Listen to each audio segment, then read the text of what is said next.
The verb to know in Slovak. Vedieť or poznať. Vedieť. Ja viem. Ty vieš.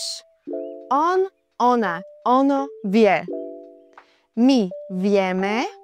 Vy viete. Oni vedia.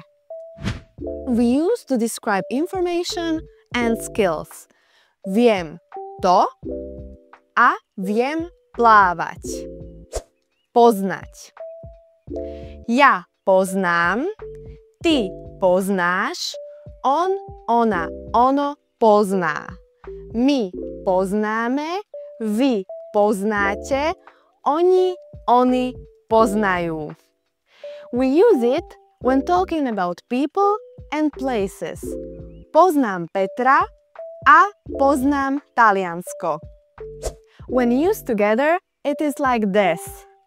Poznám Bratislavu a viem, že je tam veľa ľudí. I know Bratislava and I know there are lots of people.